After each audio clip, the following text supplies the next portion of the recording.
have a topper. So, it was. I'm sorry. I'm trying to find. I'm so sorry. Go ahead. Hi. Hi. So I'm good. How are you?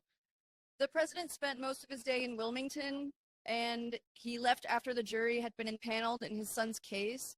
Will this case affect his ability to do his day job? Absolutely not. Obviously, the president is the president of the United States, and he always puts the American people first and is capable of doing his job. I will point you to the president's statement. I know many of you have seen the statement, but I will just what the president we put out on behalf of the president today, which is I am the president, but I am also a dad. Jill and I love our son, and we are so proud of the man he is today. Hunter's resilience in the face of adversity and the strength he has brought to his recovery are inspiring to us. A lot of families have loved ones who have overcome addiction and know what we need. As a president, I don't and won't comment on pending federal cases, but as a dad, I have boundless love for my son, confidence in him, and respect for his strength. Our family has been through a lot together, and Jill and I are going to continue to be there for Hunter and our family with our love and support. Outside of the president's statement, I don't have anything else to share. Just following up on that, did he watch you can't watch the trial. Did he get updates on it? Did he speak with his son after the court proceedings ended? Well, how did he follow along? Obviously, the First Lady was there today. I appreciate the question, and I know it's going to be asked a million different ways. I just don't have anything to share.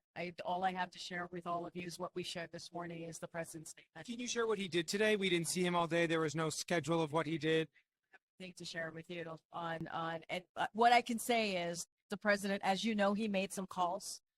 He called the newly elected Mexico president. We put out a statement there. And so what I can say that he certainly continues to work on behalf of the American people. That's something that he does day in, day out. I just don't have anything to say that as it's related to the event today. President Biden, during his call with the new Mexican president today, did he, brief her at all on his new border executive order? And did she provide any reaction if this came up?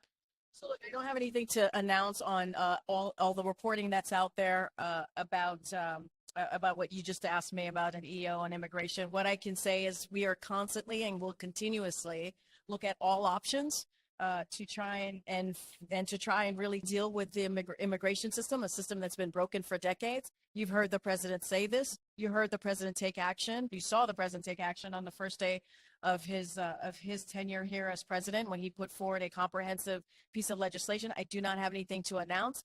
And you saw this is a president who wants to fix this, who wants to deal with the broken immigration system. And last week, you saw Republicans in the Senate vote against an opportunity to have the toughest, fairest piece of legislation that he wanted to sign into law to deal with the broken system.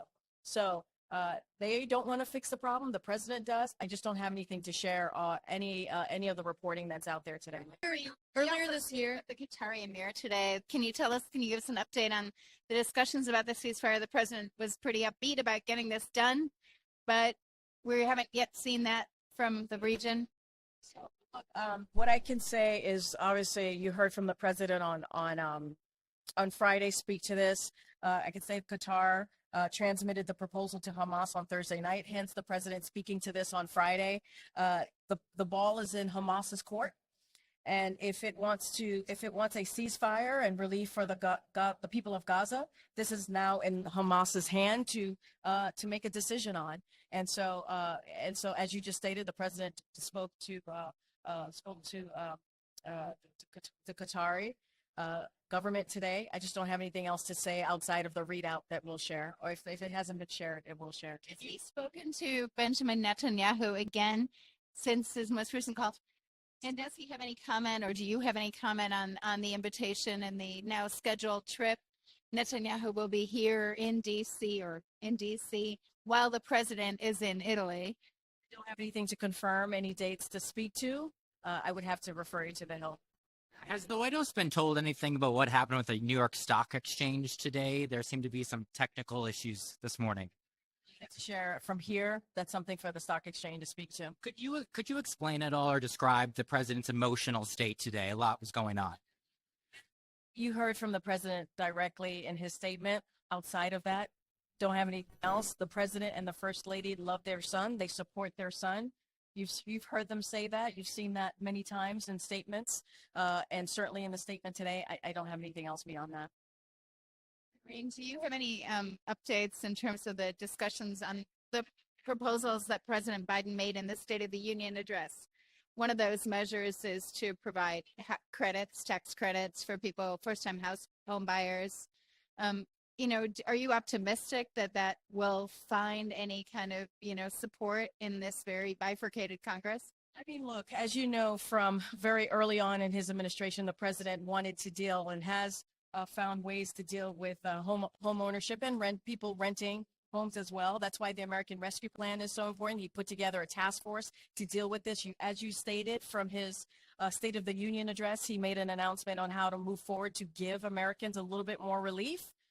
Look, we're just going to continue to talk to Congress, continue to encourage Congress to do more, to join the president in a bipartisan way. These are issues, when you think about housing, these are issues that is one of the most important issues for the American people is housing, is cost and lowering costs. And that's why the president, when it comes to the economy, that is at the center of his economic policy, is to deal with continuing to find ways to lower costs for the American people.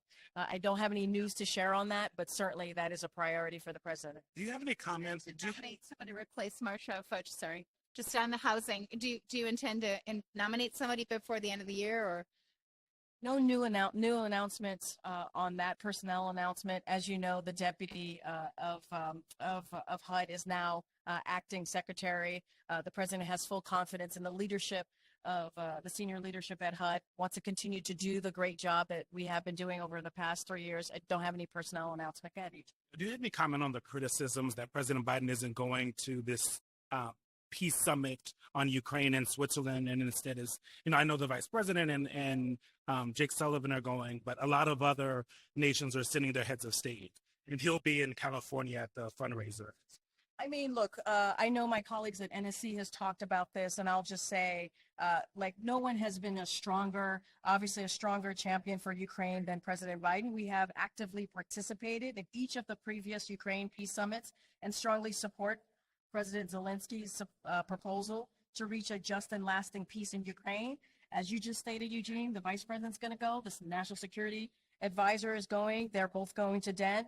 And that shows how serious we take this and continue to take this. It's a high-level representation, obviously, from the Biden-Harris administration. Ukraine will continue to have no stronger friend and support than the United States under President Biden. And you see that through making sure we got this national security supplemental and getting that through, continuing to get that support. And so the president is that support for Ukraine is unwavering and continues to stand. One more question on immigration. The White House has made clear that there's going to be some sort of executive action. And earlier this year, President Biden said he had exhausted all of his presidential powers.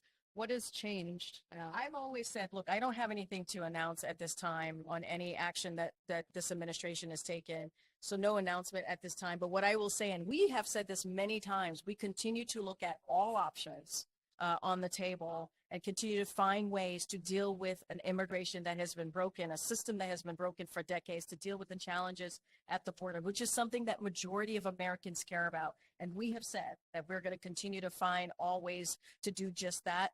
And we're on board. We want to make sure that we get to a place where we deal with the broken immigration system. Senate Republicans decided something else. They decided to vote to pick partisan politics instead of picking majority of American people and where they stand. This is not this president. As far as anything to announce on immigration, I don't have anything at this time. I missed it, but why isn't the president going to the Ukraine peace conference?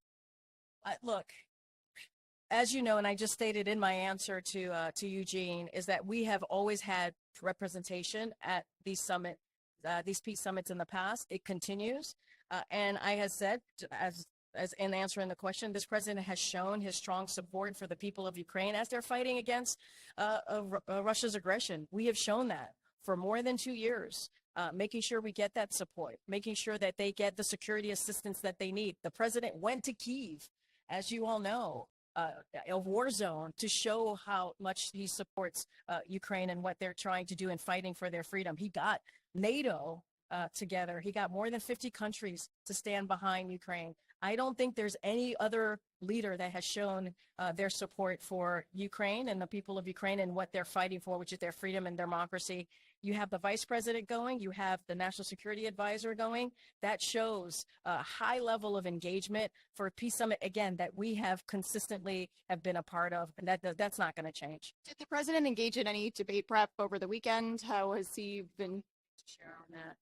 I would refer you to the campaign on anything that's related to the debate. All right, guys. Thanks, everybody. I'll see you on the ground. Be careful. It's getting